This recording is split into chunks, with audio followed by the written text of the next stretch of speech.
আমরা আমাদের হিন্দু ভাইদেরকে বাংলাদেশে আদর করে রেখেছি। কুসুমাস্তীর্ণ একটা ডিম যেমন আনন্দে থাকে, এইভাবে আমরা আমাদের ভাইদেরকে আগলে রেখেছি।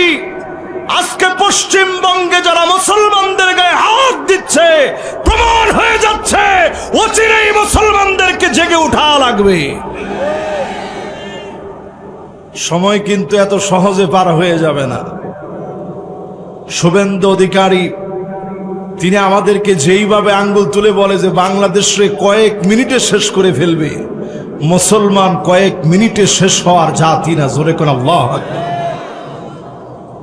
আমরা আমাদের হিন্দু ভাইদেরকে একবারের জন্য বলি নাই তারা এই দেশের নাগরিক না, আমরা মহব্বত করেছি।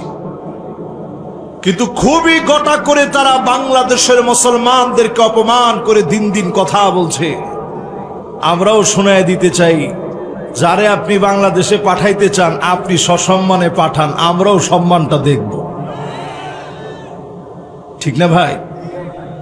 আমরা সে জাতি মুসলমান, আটলান্টিক মহাসাগর পাড়ি দিয়ে তারেক বিন জিয়াদ মাত্র ৭,০০০ সৈন্য নিয়ে, কয় হাজার?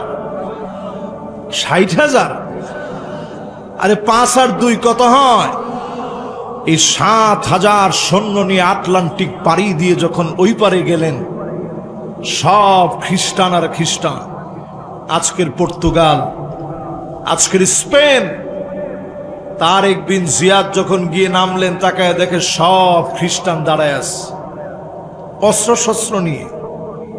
তারেক বিন জিয়াদের কাছে তেমন কিছু নাই, তিনি শুধু হুঙ্কার দিয়ে বললেন, লা মালজা ওয়ালা মানজা মিনকা ইল্লা ইলাইক। আজকে পালাবার কোনো জায়গা নাই, যদি ফিরে যেতে হয় আল্লাহর কাছে মুসলমানেরা ফিরে যাবে, অন্য কোথাও আজকে আমরা ফিরে যাব না। সঙ্গীদেরকে হিম্মত জাগিয়ে তিনি যখন বক্তব্য দিলেন, খ্রিস্টানদের হাতের তরবারি আর অস্ত্রগুলো থরথর করে কেঁপে পড়ে গেল। সেই সময় তারা বলছিল, ইন্না রাআইনা কাউমান মা তারেক বিন জিয়াদ। তারেক বিন জিয়াদের সঙ্গে এমন সৈন্যবাহিনী আমরা দেখেছি, লাউ আরাদু ইয়াখলা আল জাবাল লাখালাউ।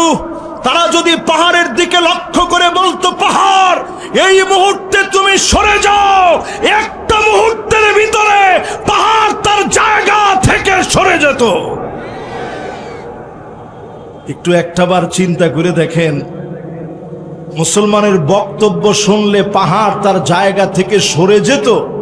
এই কথা মুসলমান বলে নাই, খ্রিস্টানরা বলছে। জোরে কোন আল্লাহু আকবার। আজকে যারা আমাদেরকে ভয় দেখায়, আমি বলছিলাম 10টা হাদিস আপনাদেরকে শোনাবো। প্রথম হাদিস হচ্ছে এই, চতুর্দিকে মুসলমানের রক্ত দেখবেন।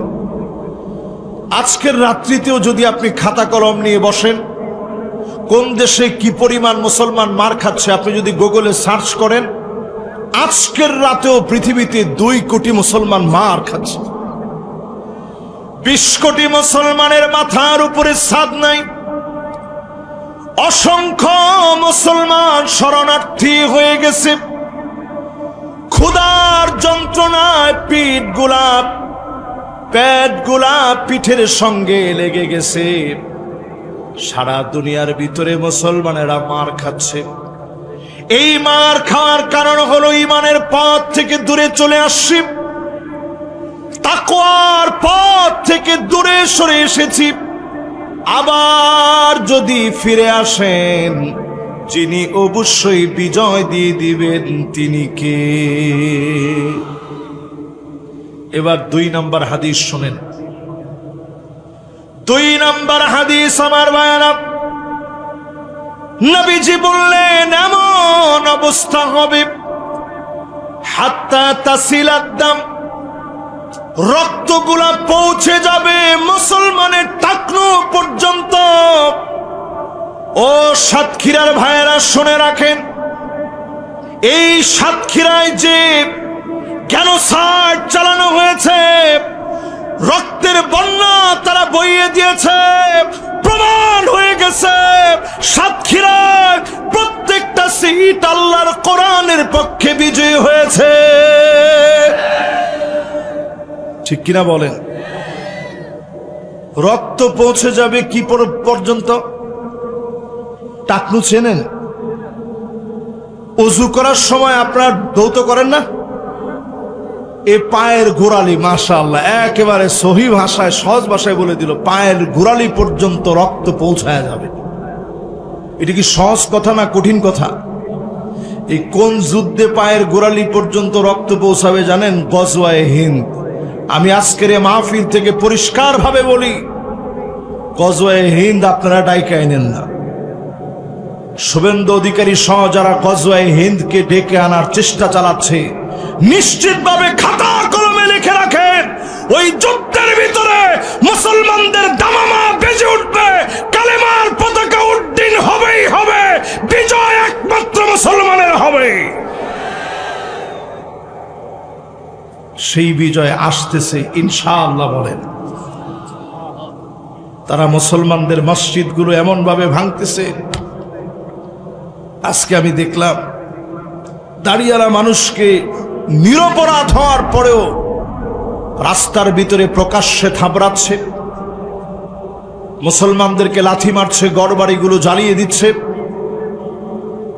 আমরা পরিষ্কার ভাবে বলি, মুসলমান কোনোদিন ভয় পাওয়ার জাতি না। ওই দিন মুসলমানদের বিজয় আসবে যেদিন ঈমান নিয়ে আল্লাহকে ভয় পেয়ে যখন রণাঙ্গনে নেমে যাবে, রক্ত টাকনু পর্যন্ত পৌঁছায় গেলেও যিনি বিজয় দিবেন তিনি কি?